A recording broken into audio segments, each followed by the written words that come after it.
Okay, what do we have here? Let me 1 second. We see a lot of people joining. Let me just.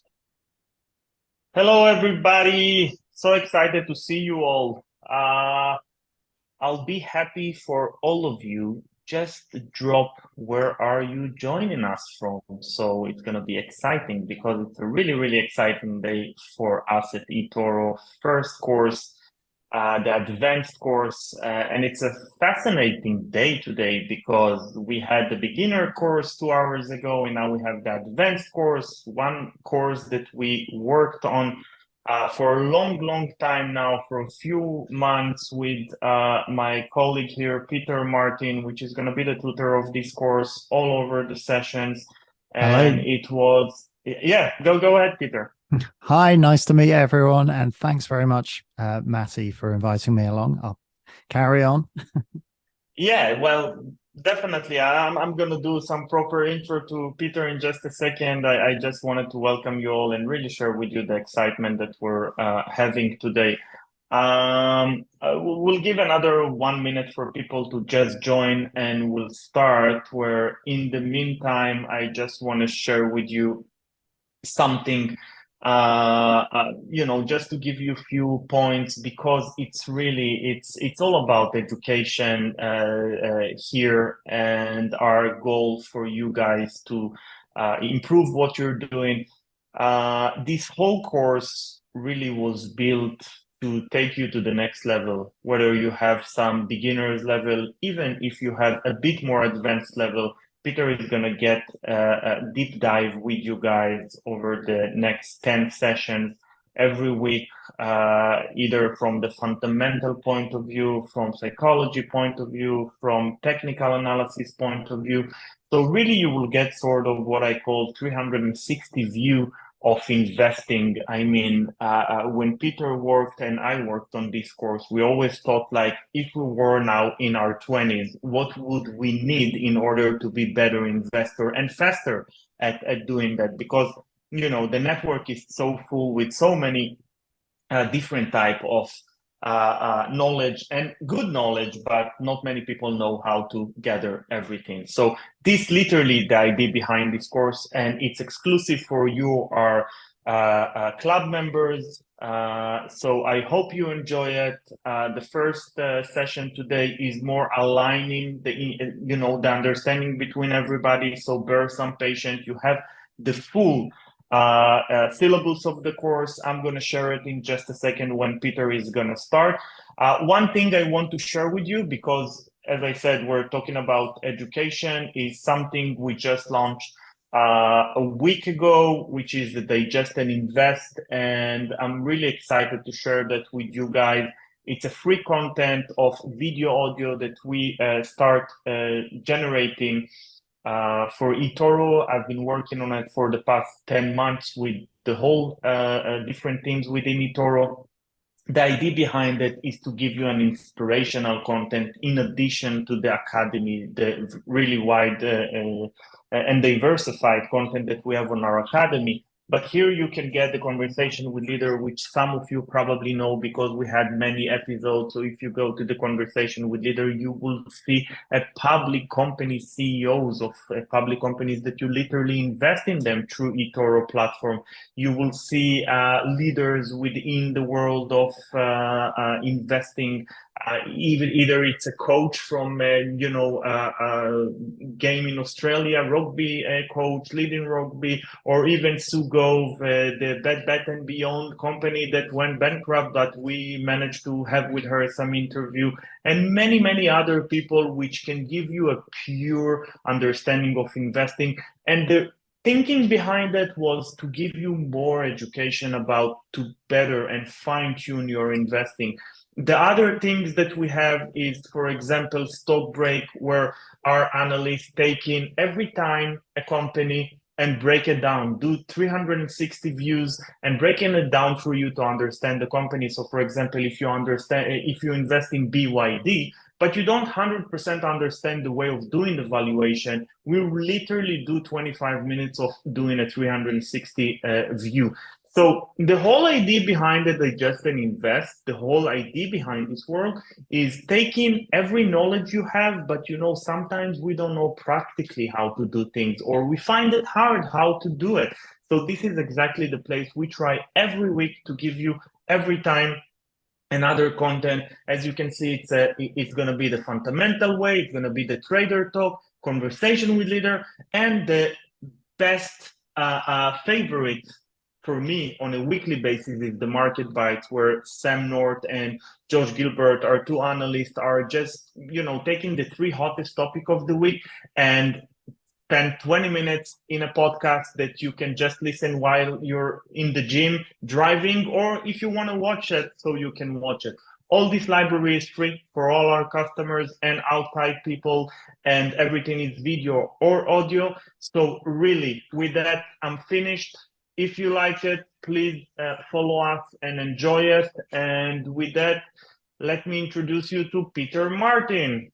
Peter has many decades of professional knowledge in investing, specifically understanding technical analysis. He's been working with many firms in the world of retail investing, so he has a really, really good understanding of how to manage money, how to deal with the challenges within the stock market, and he's really here to give you and share with you his knowledge in a live session. You will be able to ask questions afterwards, and feel free to ask anything. We're here to help you. And of course, any feedback, also feel free to do it. And with that, Peter, I will give you the stage and good luck. Thank you very much, Matty. That's very kind of you to give me such a warm welcome. I'm really excited today to do this presentation for so many people. I can see that we've got lots of people joining in and saying hello. So thanks very much for joining us. And now we're going to get into the first part of our advanced aspects of trading course, which is on fundamental analysis. Before we begin, I do just want you to take a look at the disclaimer, because this is very important. The whole of the talk and the whole of the presentation across this course is solely for educational purposes.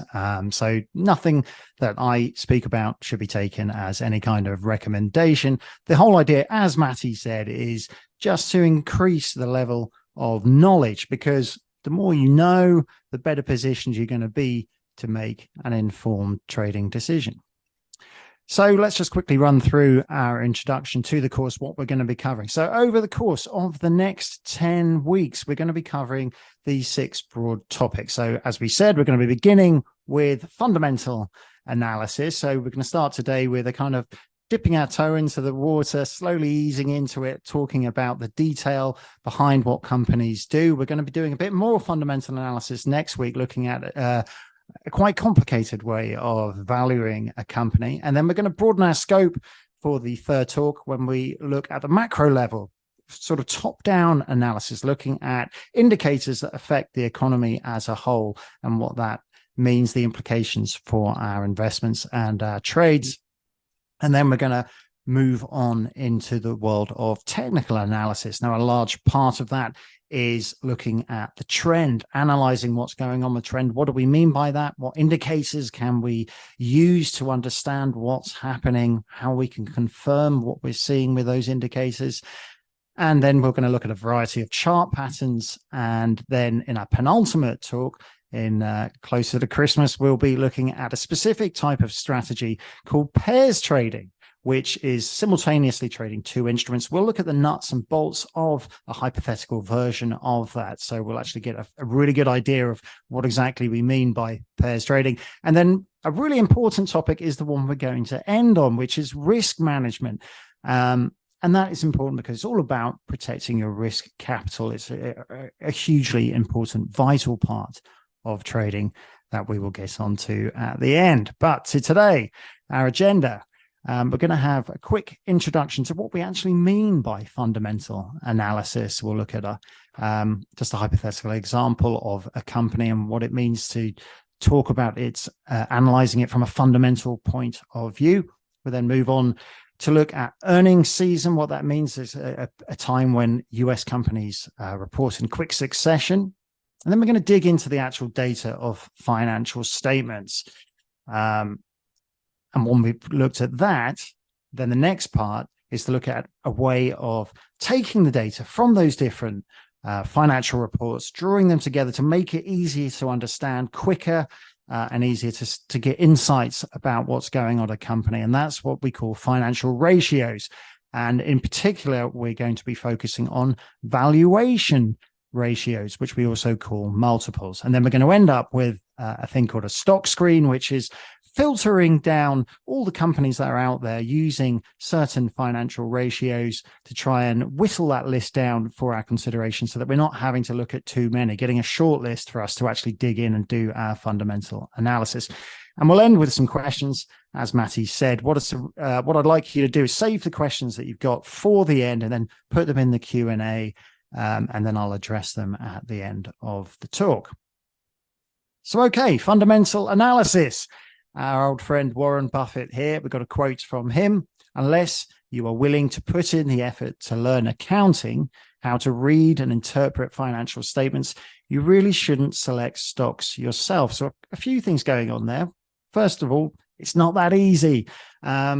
Unfortunately, you do have to put quite a bit of effort in if you're being a fundamental analyst. You're going to have to actually dig into the data, put the elbow grease in, pore over the statements, and look through the data. It's not everyone's idea of fun, but the more you do it, the easier it becomes. And of course, Warren's done quite nicely out of it over the years. So let's start with a hypothetical example. Let's say a friend tells you they've got a hot stock tip. It's not that unusual. It's happened to me quite a few times where people give me a call or send me an email and say, look, here's a really good tip for you. And they tell you that a company called Alpha Zeta is a good buy. Now, you've never heard of the company. If you haven't heard of it, it's not surprising because I've made it up. It's purely hypothetical.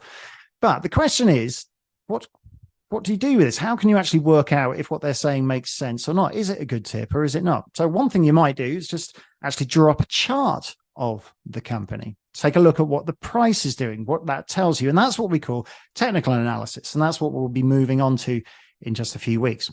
Or we might actually go to the company's website, look at its investor relations section, draw up its accounts, and actually look at what's going on. What does the company do? How much money has it got? How much has it sold in the last year? How much profit is it making? And this is fundamental analysis, and that's going to be what we're talking about today. And then we've got a final option at the bottom here, which is buying the stock without any kind of a check. And I've called that zero analysis. And this is actually what we're trying to get away from. So buying the stock without doing any kind of check is really a little bit like a kind of a coin flip or a guess, just taking their word for it. You don't really know anything. So we're trying to move far away from that with getting more knowledge. So the better knowledge we have, the more we're moving away from a kind of coin flip way of choosing whether to buy or not.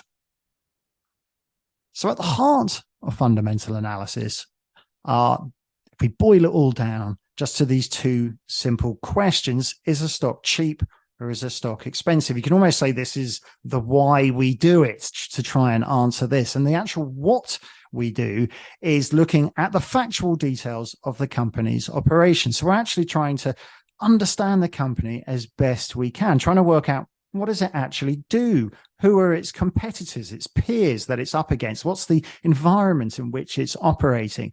And then actually the minutiae of the information that the company has released for us to look at, things like how much money does it have holding in cash? What are its assets? What does it owe in liabilities? And how many shares are out there? These kind of things are the information that we look at to try and answer these questions. Is the company cheap or is it expensive? So as I said, fundamental analysis is data driven. It's based in evidence, in reality. So we're trying to make logical decisions.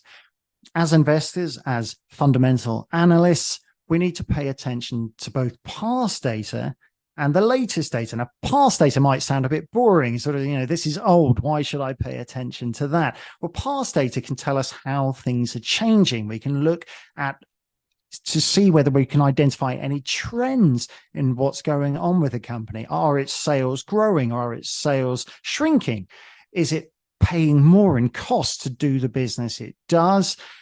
Is what we call the corporate structure changing in terms of its makeup of assets and liabilities?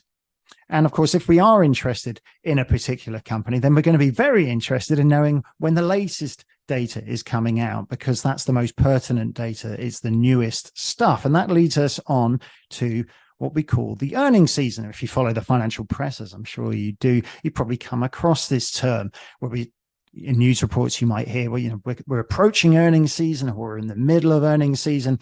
And when we talk about earnings season, it's referring to US companies. So US companies report 4 times a year. They report quarterly. In the UK, most companies report twice a year.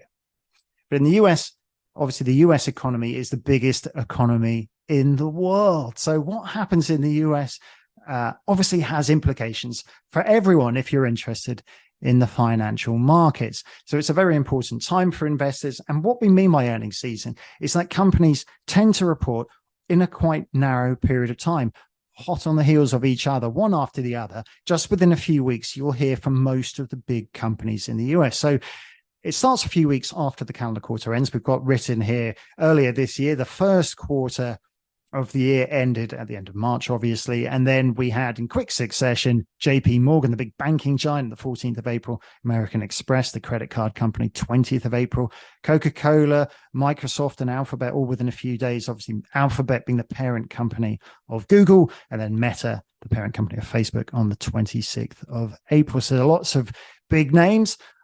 In the chat right now, can I just ask you if you follow any US companies? What's your favorite company? Which one you follow when you look at what its share price does? If there's any like that for you, put it in the chat now, because I want to see which one's your favorite. Now, just a few things to remember. Because these companies are so big, and we just mentioned some of the biggest names on the stock market, JP Morgan, Alphabet, and so on.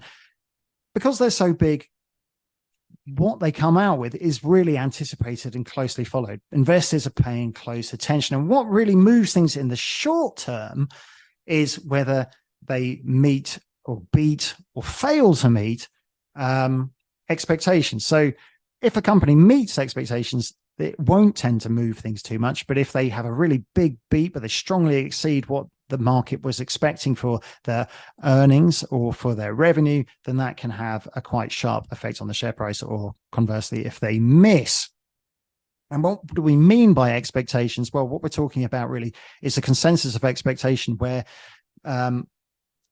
there are analysts out there on Wall Street who get polled, and they give their opinion on what they think they're expecting in terms of earnings per share or what the revenue is going to be. And then we take a kind of a consensus view from this. And that is what we talk about when we mean expectations. Now, because these companies are so big, these blue chips, they're often called bellwethers, or considered what we call bellwethers. And bellwethers just means it sort of tells you which way the wind is blowing, potentially.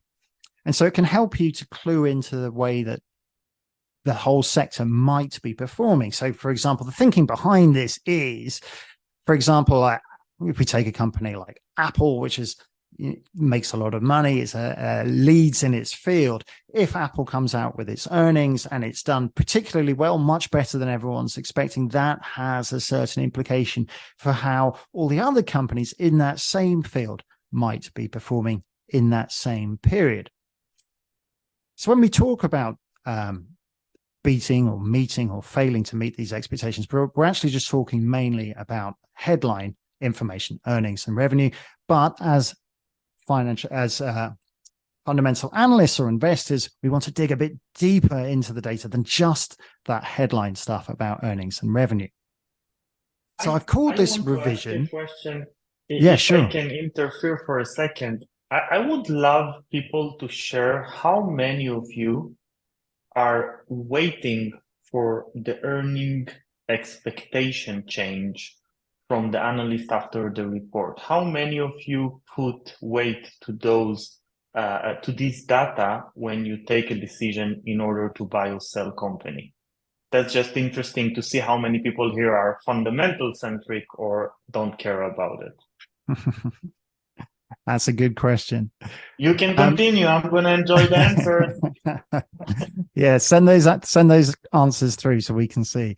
Now, remember, when a company reports to the market, it does so with three key documents. Now, I've said this is revision because hopefully you may have come across this before. If you haven't, don't worry, because we're going to run through it right now. So, three key pieces of information: the income statement. You can think of this as being almost like the profit and loss statement, how much the company earned or lost and how much it spent in doing it. So when a company puts out its income statement, and often this is what gets the most focus from investors, we start with the top line, which is basically sales, what we call revenue. When we talk about revenue, we just mean sales, how much it's attributing a value to what the company actually does in terms of selling goods or providing services. And that dollar value is its revenue or sales. And then in the income statement, what the accountants will do is make some adjustments to this. And usually those are subtractions for costs. So they will take off things like direct costs, what it actually costs to do that business, indirect costs, what we call overhead, things like admin or marketing or R&D, which those are important costs as well. And then there's a few other adjustments, things like interest and tax get taken off, depreciation. And then the bottom line is the net income. Once we've taken off all these costs from the revenue, then we end up with the bottom line, the profit, the net income. And then what you'll also get in the income statement is earnings per share. So it'll take that net income and it will divide it through by the number of shares to give you a figure per share of earnings. And then the second one is the balance sheet. Basically tells you what the company owns and what it owes. So the balance sheet will show you a breakdown of the company's assets in terms of current assets and long-term assets. And then it will have liabilities, once again, short-term liabilities, long-term liabilities. So it could be long-term debt will be a long-term liability. And in the short term, you might have things like the current part of that long-term debt or any short-term debts. And also in the balance sheet will be the shareholders' equity. So if this is sort of like the company's net worth, if you look at it, all its assets, and you take away what it owes in terms of its liabilities, what you're left with is the shareholders' equity. And the reason the balance sheet is called the balance sheet is because the assets should balance up to what the equity plus the liabilities add up to. And then finally, we've got the statement of cash flows. And this tells you really what the cold hard cash that actually comes in and goes out of the company. So this is broken down into three main areas. The first of which is cash flows from the company's operating activities, from its actual normal business. And then there will be cash flows for investment purposes, which is capital expenditure, what the company spends on trying to improve its infrastructure, on replacing equipment.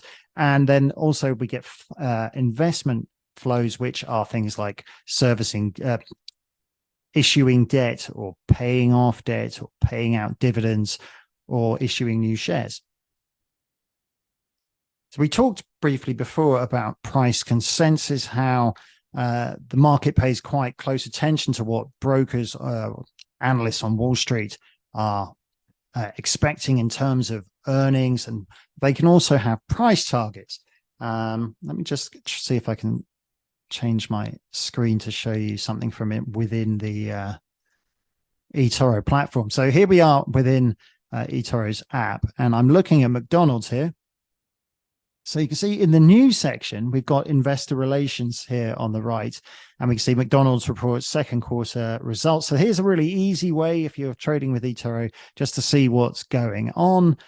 And then if we were actually to look at McDonald's earnings release there, we can see at the top, they give you what they focus generally on the good stuff, but you would want to dig further into the accounts to get a better idea of exactly what's going on there.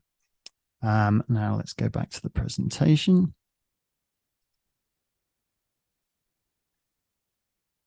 And so, just to reiterate that point, really, it's when the outcome of a company's earnings or income, earnings or revenue, sorry, if they diverge substantially from what analysts are expecting, that's when you get the sharpest response. So let's have a quick word or a quick note about reading a press release. So when a company reports to the market, usually they put out a press release like we just saw with McDonald's. And it usually begins with a statement from the management team or from the CEO. And I've said here, either ignore that or take it with a pinch of salt, at least at first. What you probably want to do is just move beyond that and head straight to whatever financial statements they've made available. Along with the CEO's press release, there will be a summary of results that will include the revenue and earnings. And people tend to focus on that.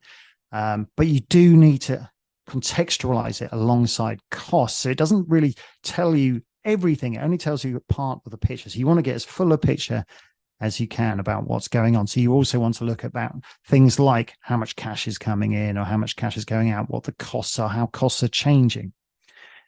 And then there's also this really interesting part, which is called future guidance. So most companies, not all of them, will provide estimates on how they think earnings are going to look in the coming quarter or the year ahead. And that's in what we call the MD&A, which is the management discussion and analysis of how things are going. So you'll find that in the financial statements. Now, these may not all come out at exactly the same time. So when we're talking about earnings season, you may find that some companies just put out their income statement and the balance sheet, but they only put out the cash flow statement a few weeks later. Some companies are getting much, much better at this, and they'll put it all out at once. And there's a final note at the bottom here that as fundamental investors, we must adjust the numbers to exclude unusual items. And what do I mean by that? Well, what we're talking about is when we're looking at a company's accounts, when we're looking at how much it's made, how much it's sold, we're trying to gain a picture of how the business is doing so that we can project forwards and work out how we think it might perform in the future. And what we don't want to include is if there's a kind of what these things are, unusual items, one-off items, because they're going to skew things away from the general trend. So you try and, if the company sold off part of the business and got a huge injection of money from that, it will skew its earnings and make them look stronger, but that won't represent what we would consider to be the normal earnings for the company. So here we just see some screenshots of what we call the 10Q from Apple. The 10Q just means it's the quarterly filing. So Apple is legally required to file this with the SEC, the Securities and Exchange Commission, and these are its official, unofficial numbers. And in a year, there's 4 quarters, obviously. Companies usually file 3 10Qs, and then the fourth one is wrapped up in its what we call the 10K, which is the annual statement. We don't need to worry too much about these terminology. We just need to know that in the US, companies report 4 times a year. And we need to be aware about what we're actually looking at. So when a company releases its financial information, as it says here, it's just an attempt by accountants to describe with numbers the reality of a moment in time. But what do we mean by that? Well, it means that the real numbers don't neatly break down into these quarters. And sometimes accountants are required to make estimates on things. If the company's buying a load of raw material, it will probably do it all in one big lump rather than breaking it up into 4 quarters. And that will be put into goods that may not be sold within the quarter. So the accountant's having to do a kind of job of picking things apart to try and work out what the numbers are for the quarter.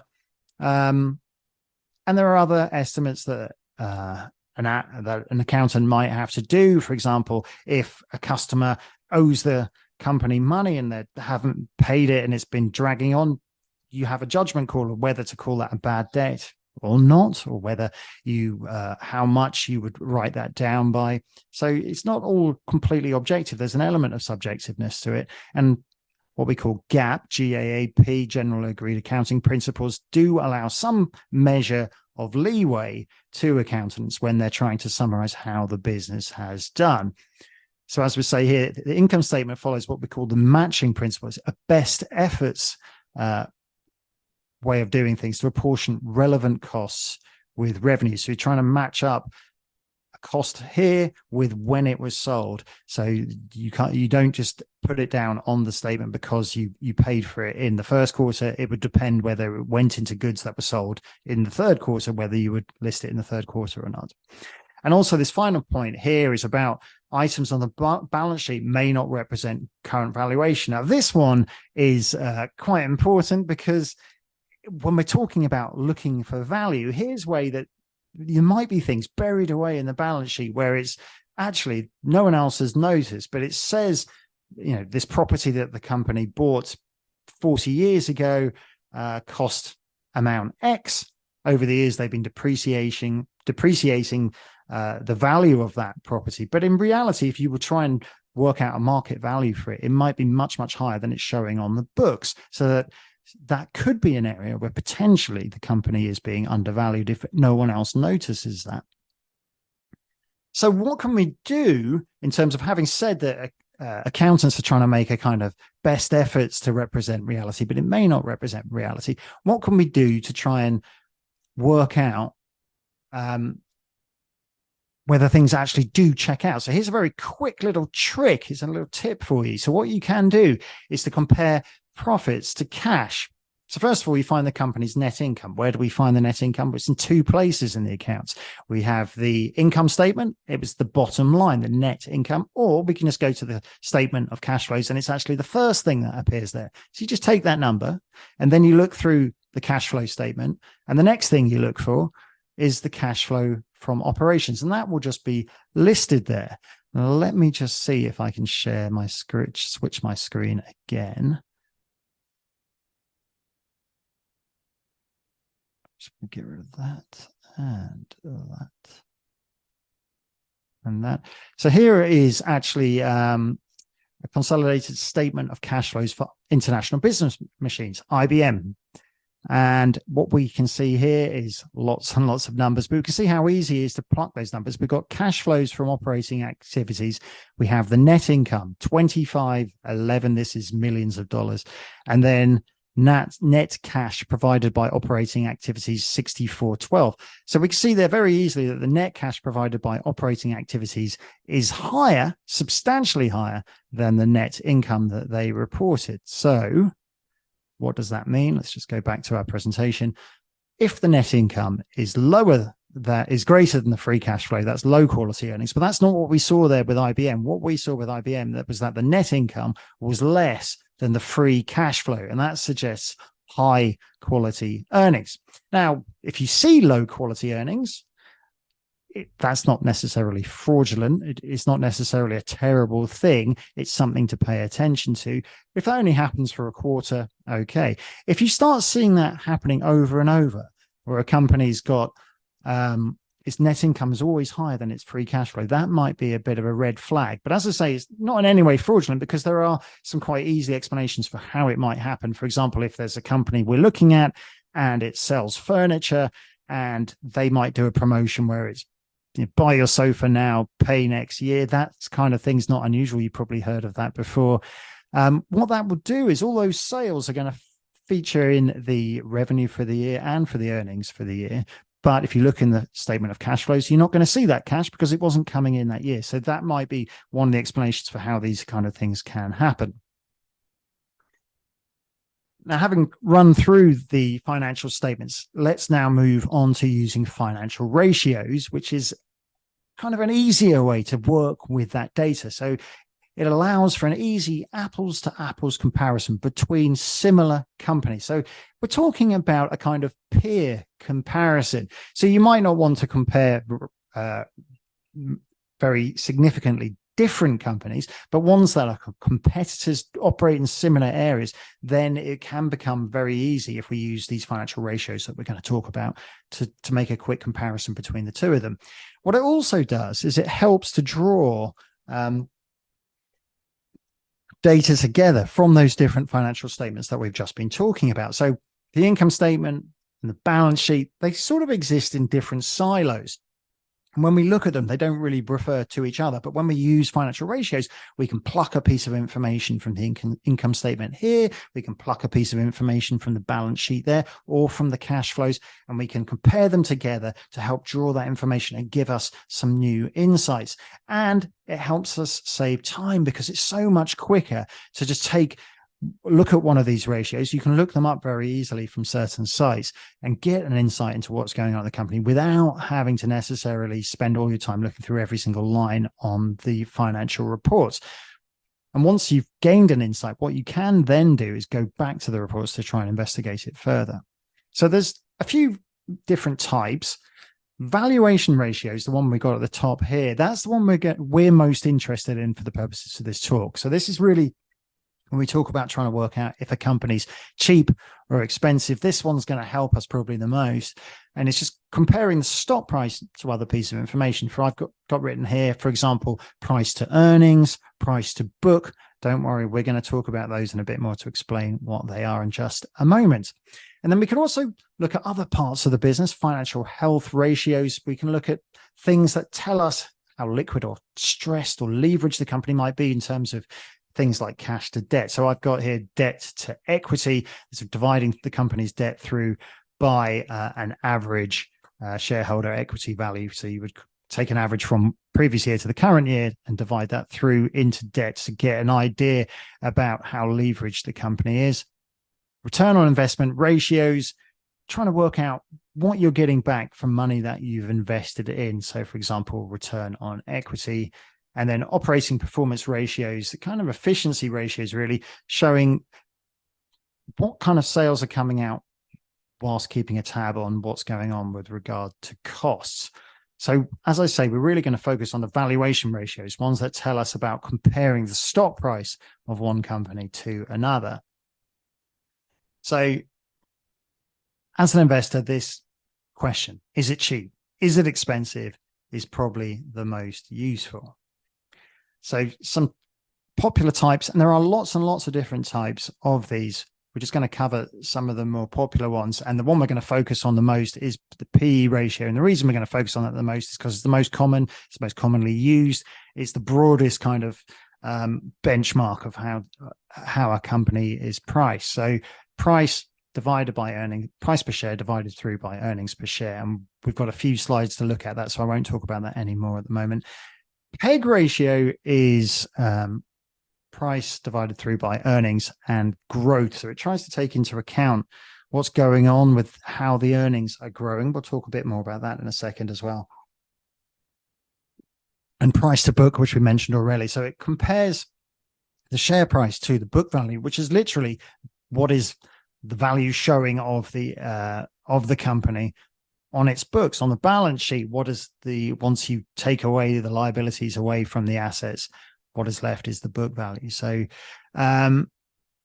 we'll explain that in just a second. Now, dividend yield is it's a useful measure, especially if you are an income investor looking to get an income return from your shares that you buy.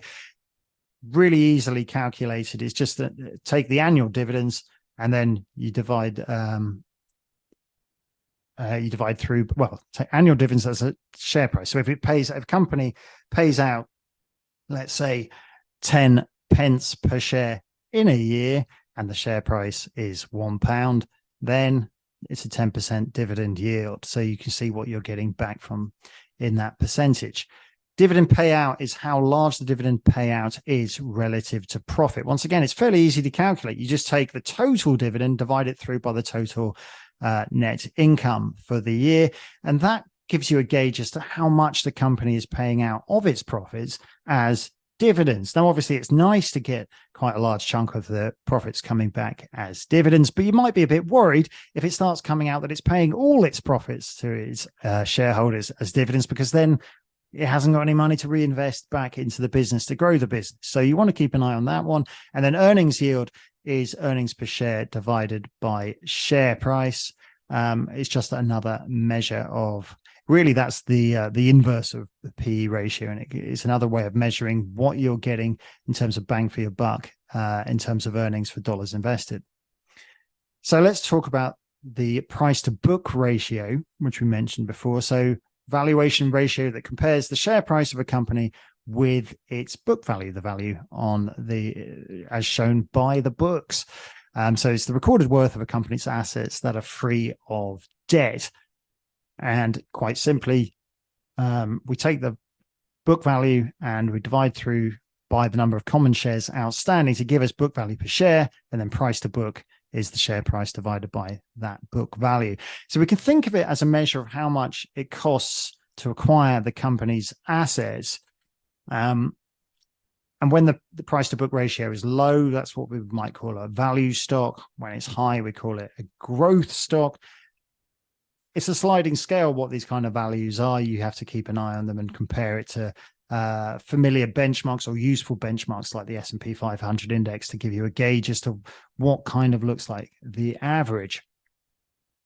As we'll come on to later on, you have to use your common sense for this. There'll be certain companies where the book value isn't as relevant as for other ones. So a company that's asset heavy is going to be one where you might want to pay more attention to its book value. But another company where it keeps some of the value off the books, we might do that for its, if it's got some valuable patents that might not put us down as assets on the balance sheet.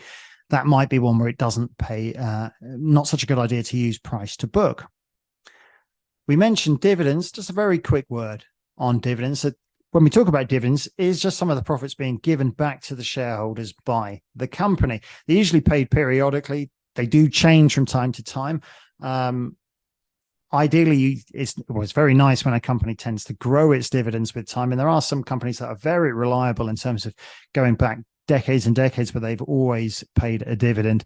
But it's not guaranteed to remain the same. And you should be aware, if you're looking at a dividend yield and saying, oh, this company pays 5%, that's nice. It may not remain at 5% because when the markets get stressed, first thing that companies might look to is, oh, could we cut the dividend? That'll be a way of helping ourselves out.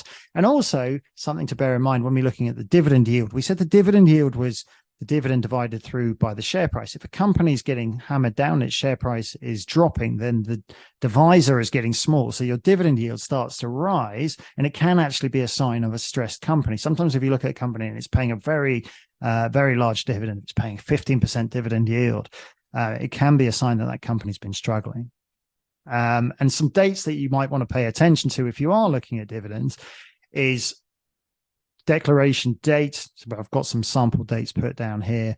Let's say it's January the 15th. The ex-dividend date is the date on which the dividend gets stripped out.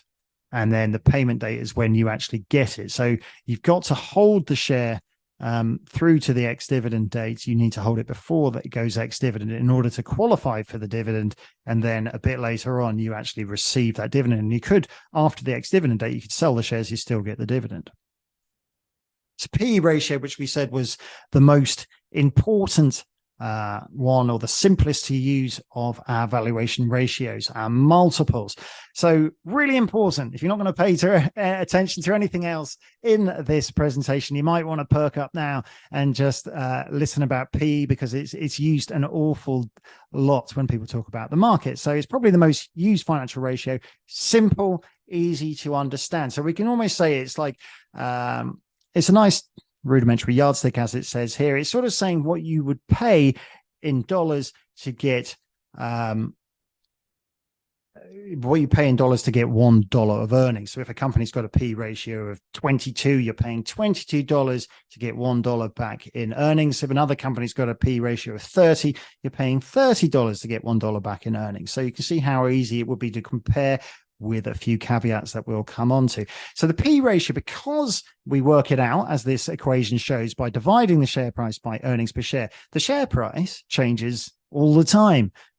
Shares are trading on the stock exchange. People are buying and selling. The price goes up, the price goes down. It means that the P ratio is changing all the time. Now, the share price at any one time is clear and inarguable. So we can look, and if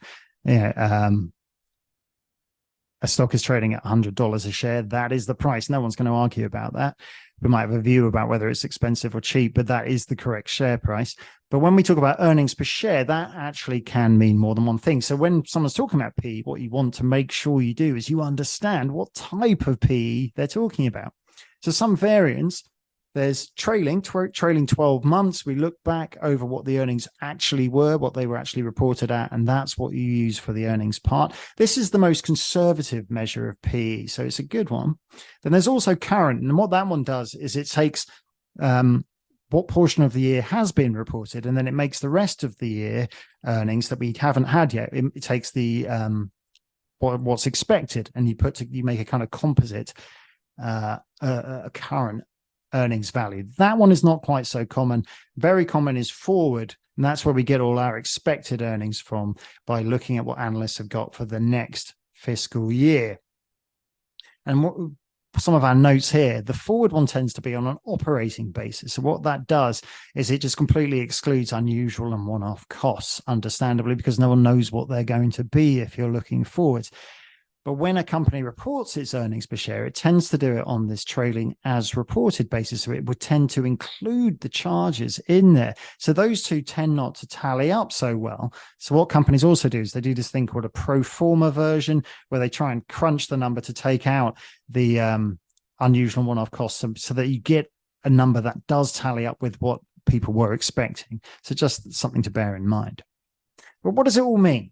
At the end of the day, PE can be just thought of, as I said before, as how much people are willing to pay for a unit of earnings. So the higher it is, the more expensive the company is. The lower the PE, the cheaper it is. And the best usage is by looking at the ratio of peer companies. So if you're looking at Coca-Cola, you're going to compare it to Pepsi-Cola. If you're looking at Samsung, you might look at someone else who makes electrical equipment. So here's an example. Let's say we're considering GSK. So this is GlaxoSmithKline, a pharmaceutical company. And let's say we're going to compare it to Hikma Pharma.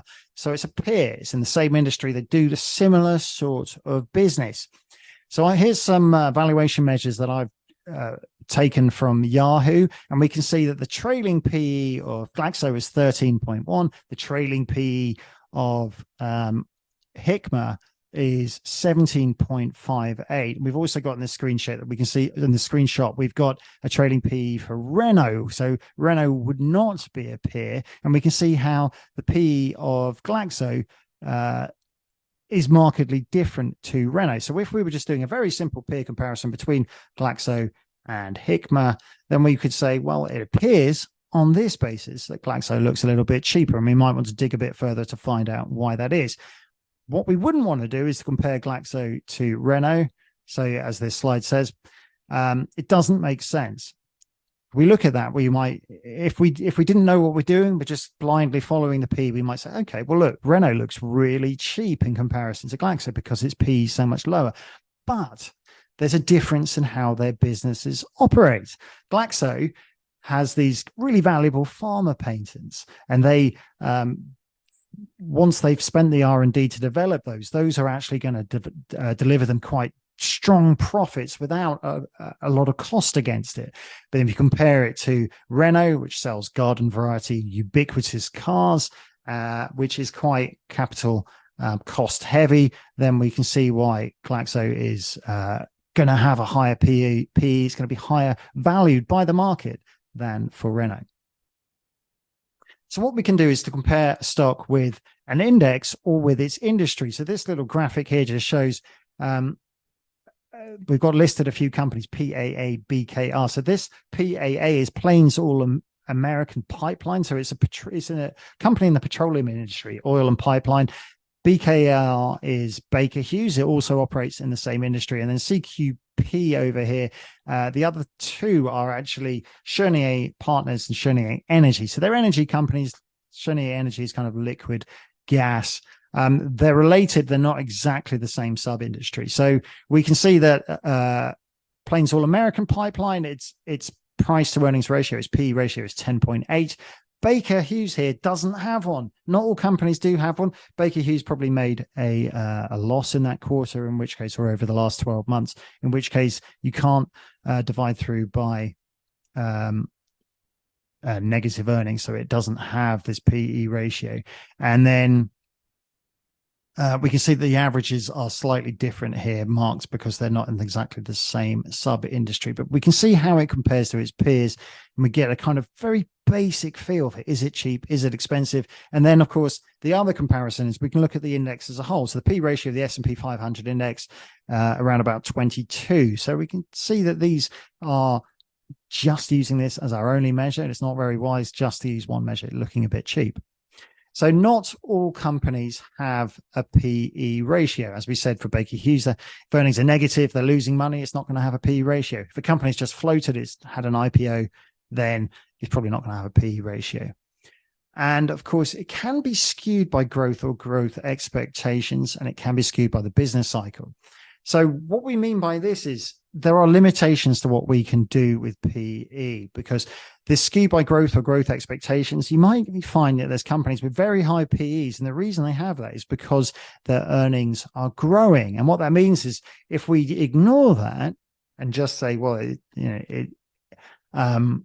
it shouldn't be as high, the PE ratio. But if we go in 10 months, 12 months time or 2 years time, if those earnings have been growing, it's going to have a big effect on the PE ratio. So it will almost grow into its valuation if it's a growth company. So sometimes when the market can see that companies are growing, then it will give them higher valuations. And when I say skewed by the business cycle, we will, when we come on to the macro part of this, these talks, talk about how the business cycle operates. But basically, the market goes up and down, the economy, and when it goes down, it hammers earnings for certain companies. I do have a slide on that in just a second, so I won't talk about it much.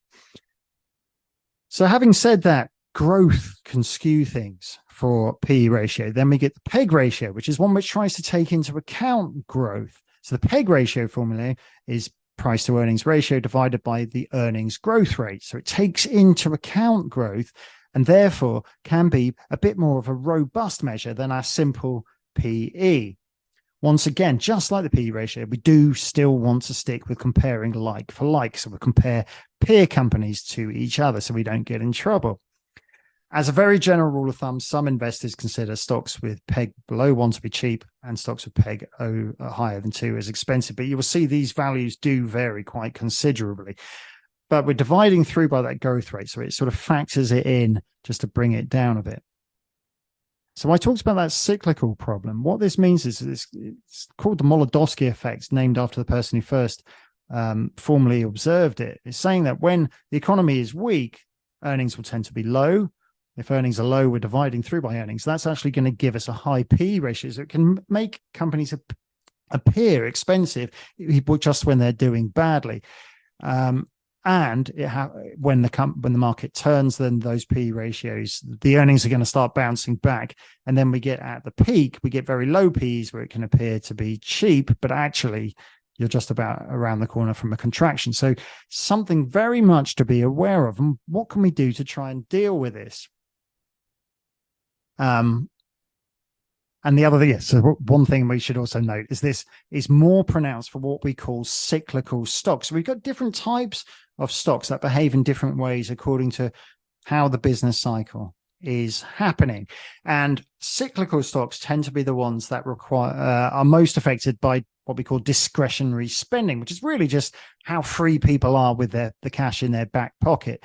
If the going is good, people are going to be spending their money on luxury things. So the kind of companies we're talking about that are cyclical stocks are companies like airlines, hotels, luxury good items, places that operate holiday resorts.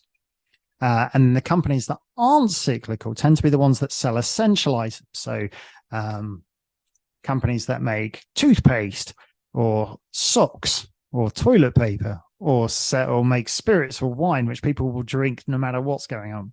So getting around the problem, we could, in theory, try and average earnings across multiple cycles. So you go back, and rather than looking at these earnings going up and down with the business cycle, you go back over several, average it down and try and get a value that way.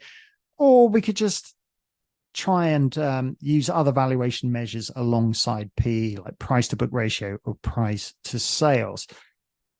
In practice, it's going to work better, as I say, for companies that aren't cyclical. PE is a more useful measure. So those are valuation ratios. Now let's talk about using stock screeners, trying to reduce the number of stocks that we're looking at down to a short list, so it makes us easier to focus on the ones that we are most interested in. And having spoken about what people are most interested in, let's just very quickly, if you're in the chat, why don't you send through what is the stock that you've done best out of in the last year? Just, which company did you enjoy trading the most? Which one did the best by you? And we'll have a look, because that'll be interesting to find out. So as I say, the universe of publicly traded stocks is vast, and we want to whittle it down. So we can do this using stock screeners, and there's lots of free screeners available out there.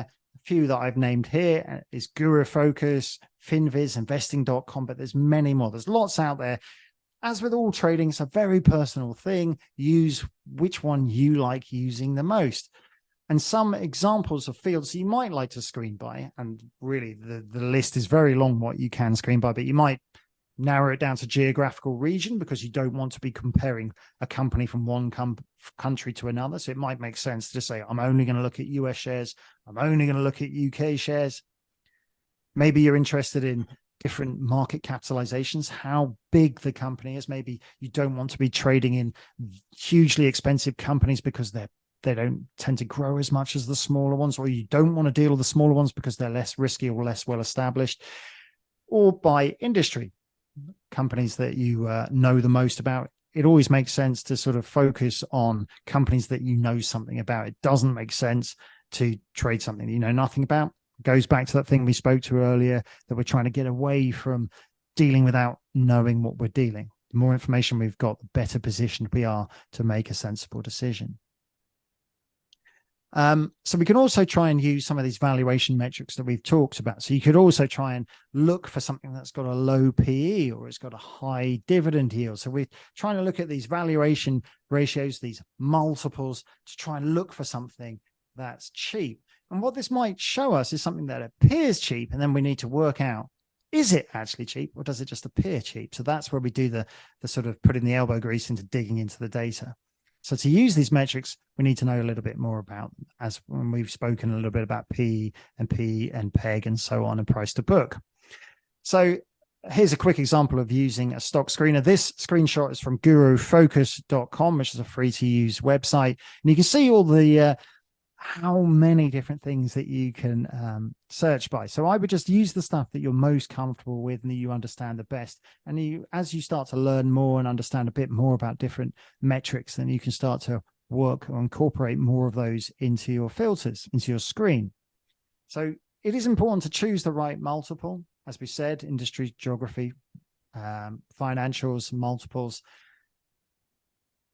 Ideally, we want to use a multiple that suits the company we're looking at. So as I said before, different companies will sometimes be better suited to different valuations. So we had the example of an asset-heavy company, so like a real estate investment trust. That's going to be a really good one for price to book, because so much of the value of the company is going to be tied up in the assets it owns and the property it owns. But if the company doesn't have particularly high valued assets, that's not what it does. It's actually more to do with things like IP. Then if it's maybe you want to look at sales. If it's an earnings driven company, then you might want to consider one of the ones we've talked about, like PE or PEG. So we've put together a fairly simple process. We're coming towards the end of the talk now. And what we've talked about is that we can choose which metrics we want to use, and then we can screen according to those metrics to whittle the list down so we've got a manageable list of companies for us to focus on. And then we can try and find out ones, if we've used valuation metrics like PE, we can find ones that look, as I say, that they appear to be cheap. And we're trying to work out, are they actually cheap? And then that's where we would go back to the financial accounts to look through to get the full understanding of what's going on with that company. And then maybe once we've done our full research, we can make a trading decision. Now, in our next presentation, we're going to go into some other types of fundamental methods of gauging value. So what we've talked about today really is peer-to-peer comparison, trying to work out if something's cheap compared to another one. But there are other methods, and that's what we're going to look at next week. So I hope a lot of you come back for that. So just to summarize what we've been through, fundamental analysis, it's an attempt to objectively measure if a company is cheap or expensive using the available financial data. Earnings season is a period when lots of US companies report, usually within a very short period of time. Financial ratios are metrics where we compare one piece of information from a company to another useful piece of information to try and gain insights into how the company is performing. Lots and lots of these financial ratios exist. The most commonly used one is the PE ratio, and it's simple, it's popular, but we have to be careful about the context of when we're using it. We have to understand there are limitations to PE. We can't just use it blindly. That will come with experience. The more you look at, the more companies you compare, it will start to become second nature once you dig into what these businesses do and you start to understand how the PEs compare to each other. And using stock screens, it can help us to quickly identify possible value opportunities. So that is the end of the talk. Thank you very much for staying with me through that. What I'd like now is if you put through your questions into the Q&A. I can see there's already quite a few there, but if you've been saving your question back, fire it now through into the Q&A, and we'll try and answer some of those. So let's have a look at what we've got in there. Well, here's a good one. There's a question about looking at the balance sheet. Is there any kind of quick way of analyzing if a company's healthy? One you could do, it's a very quick and easy one. There's a thing that's called the current ratio. And what this does is trying to measure how much cash a company has got in the short term to pay off its obligations. So what you would do with the current ratio is you look at, quite simply, its current assets. And what we mean by current is its assets that can be liquidated within the next 12 months, divide it through by its current liabilities. And those are the things the company has to pay in the next 12 months. The higher that number is, the better positioned a company is to deal with its financial obligations. And if that number is very small, you might consider it a bit of a red flag. Let's try to whiz through any other questions we've got here.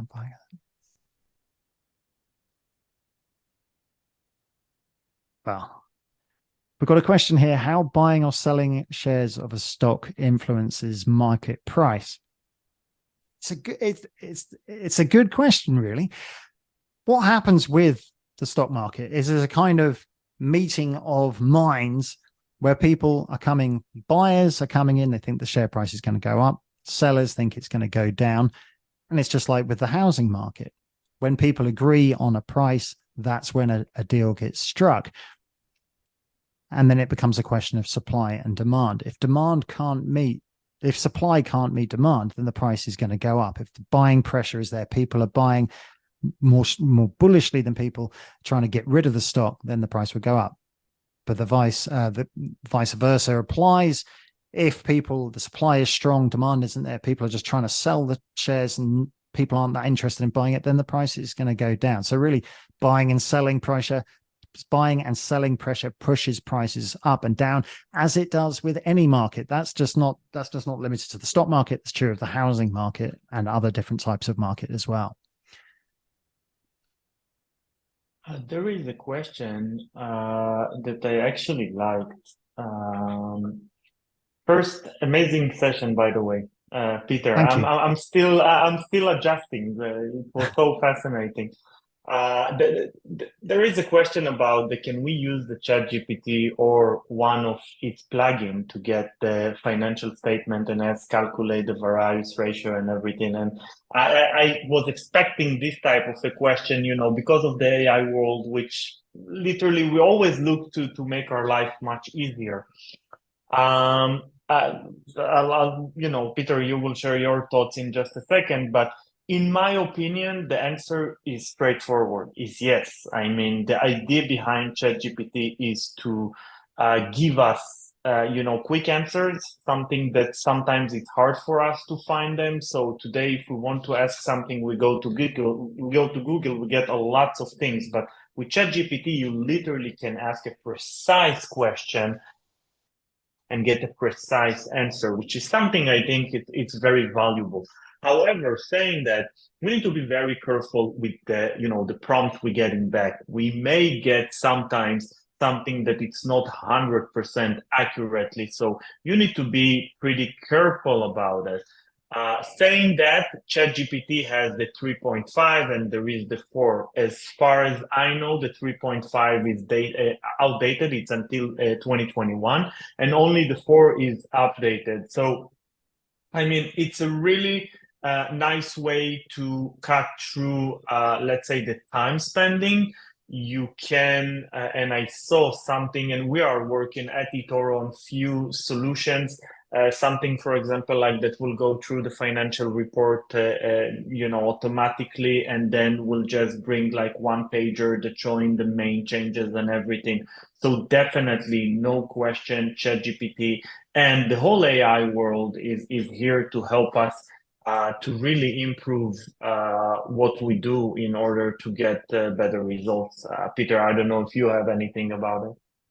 I think that's a great answer. I don't really have much to add. I mean, a lot of what we've been talking about, value investing, is a kind of contrarian approach to trading, i.e., you as the individual trader are trying to spot something that no one else has spotted. So I think there's an interesting contrast between that and the idea of automated systems that will churn out the same answer basically for everyone.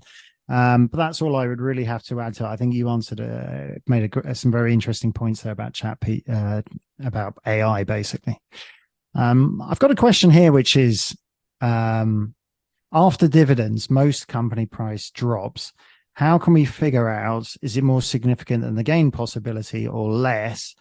And then it also connects the question, when is the best time to invest around these dates and how to find the best spot? It's an excellent question. Some of that is a little bit of like how long is a piece of string, but certainly in terms of after dividends, most company price drops. That's what it does. When a company pays out a dividend, what happens is the dividend is stripped out of its share price. So if there's a company that's trading at 500 pence per share and it pays a 20p dividend, as soon as it goes ex-dividend, its share price should be £4.80, 480 pence, and then the 20 pence dividend is off, floating in the ether, off to the shareholder to who it is owed to. Now, there can be some strange reactions to that. For example, if market participants are not very familiar with the share and it pays out an unexpectedly large dividend, some people might get confused and think it's actually cheap and buy it. But that's not the normal state of affairs. In terms of when's the best time to trade around these dates, it comes down to that question of trading is a very individual thing. It comes down to your own judgment. In terms of if you're actually buying a share, if you want the dividend, you're going to need to buy it before it goes ex-dividend. It's as simple as that. But the dividend will come out of the price, and it should really be a sum net zero game, really. And then I've got another question here that's related to this. They're saying, if it's close to earnings season, then do I wait for the period after the report? Well, timing is important. And what's great about this question is it brings us into something that I will talk about in the next presentation as well, is that fundamental analysis is great for all sorts of things. One of the things it's not very good at is telling us about timing. It doesn't really tell us much about that, because companies can be undervalued and then they can stay undervalued for a long period. It takes time for people, for the market to sort of understand what's going on sometimes. When we get onto technical analysis, one of the things that is appealing about technical analysis is that it's all about price action, looking at the price and trying to work out what it's going to do next. So it does have us potentially some answers about timing. So then what we can also do is try and synthesize the two to put fundamental analysis with our technical to try and give us the when, but backed up with the confidence of what we've seen from the financial reports to try and tell us about give us the confidence that we're long of something that's undervalued or we're going short of something that is overvalued.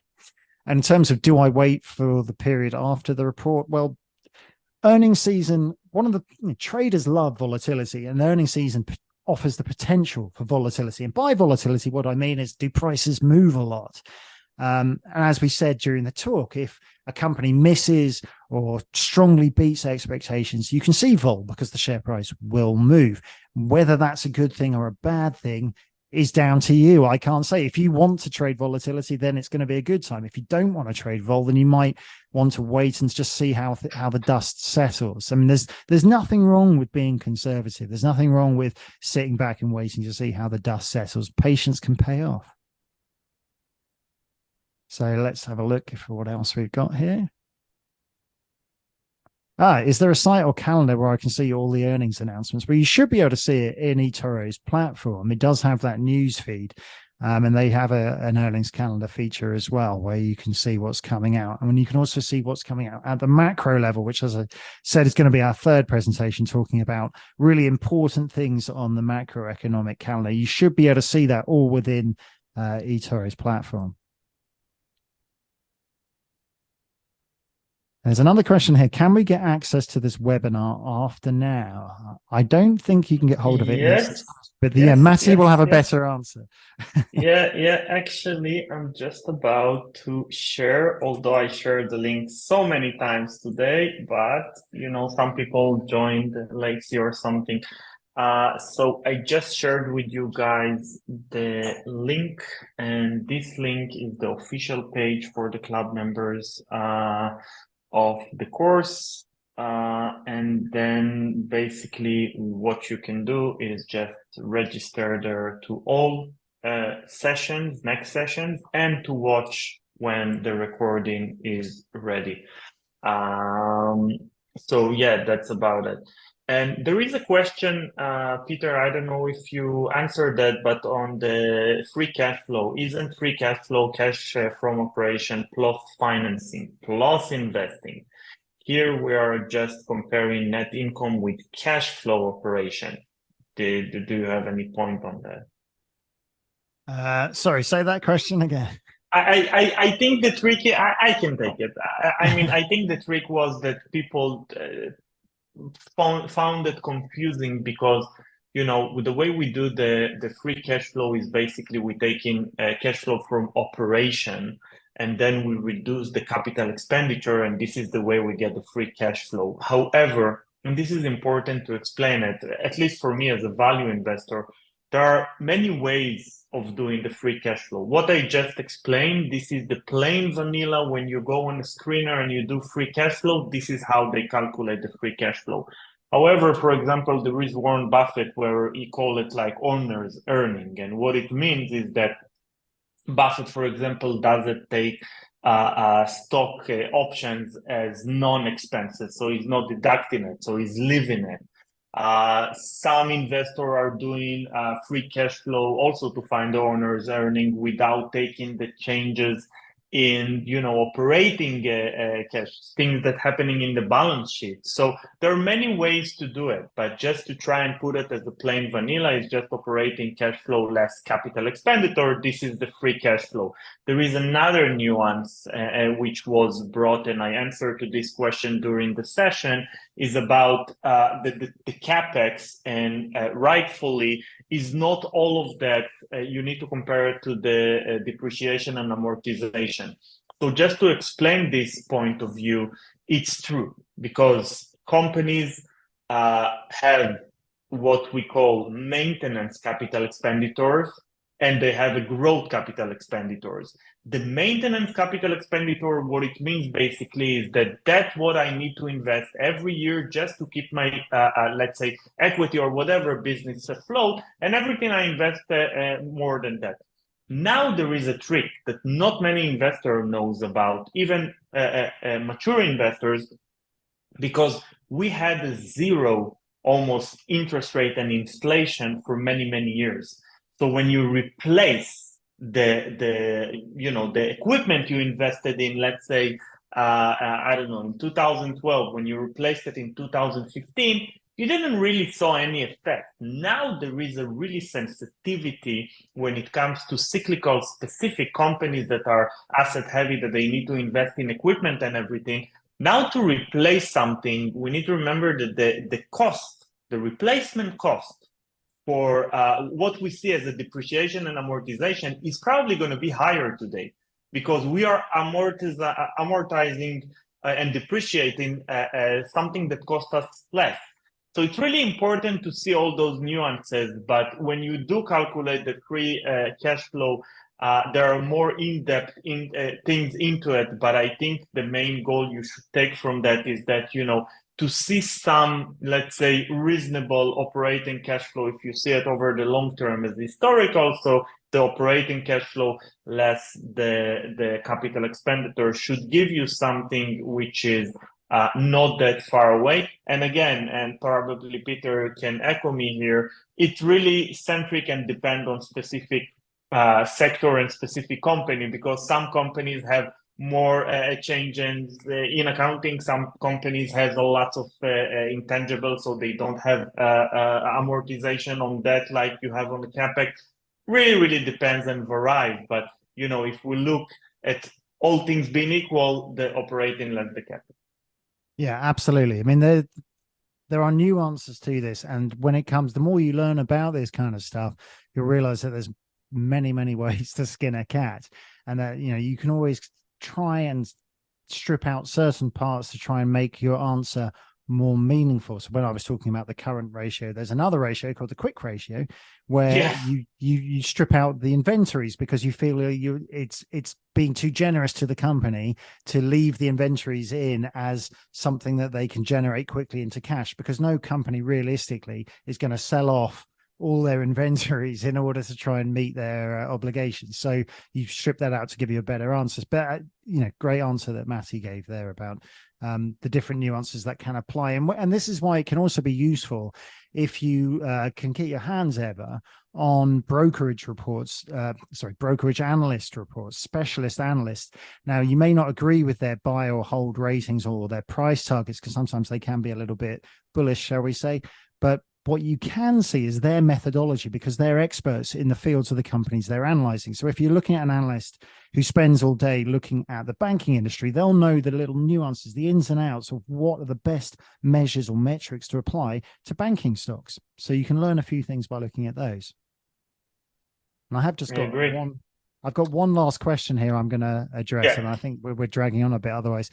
So I've got one here just asked, what are the reasons behind low quality earnings? There's numerous answers to that. I did touch upon one of them in the talk, which is really, it comes down to if the company's not getting the cash in to match up with what they're saying they're making in terms of their income, in terms of their earnings. And that can be, I gave the example of a furniture store where they're offering credit to their customers. This is what's called almost stuffing the channel, where you boost sales by just offering credit freely, but you're not getting the cash coming in. So that would cause it. But it could also be if a company's having problems actually just getting their customers to pay. So the customers are supposed to pay now, but it may be that they're dragging their heels and the company's finding it harder and harder to get the money in. They may have offered these clients credit in the past, and now they're bad debts, in which case the earnings are still there because they've made the sales, and the costs, once you take them off, are still showing this profit, but the cash is just not coming through the door. So that's why you might get low quality earnings. But really, it's going to be any situation where it causes earnings to be inflated relative to the cold hard cash coming into the company. Amazing. Yeah. Well, there is so much we can take. Thank you all for participating. We're really, excited about it. Next week, we're going to go even deeper, especially with the DCF, as what Peter said. So get ready. Next week, you're going to be with, at the end of next week session, you're going to be with capabilities of really understanding evaluation of a company from the fundamental point of view. We really hope you enjoy that. And Peter, thank you so much. I enjoyed it. I enjoyed it. I enjoyed it more than I thought I would. Thanks. Okay, guys. Thank you. Bye-bye.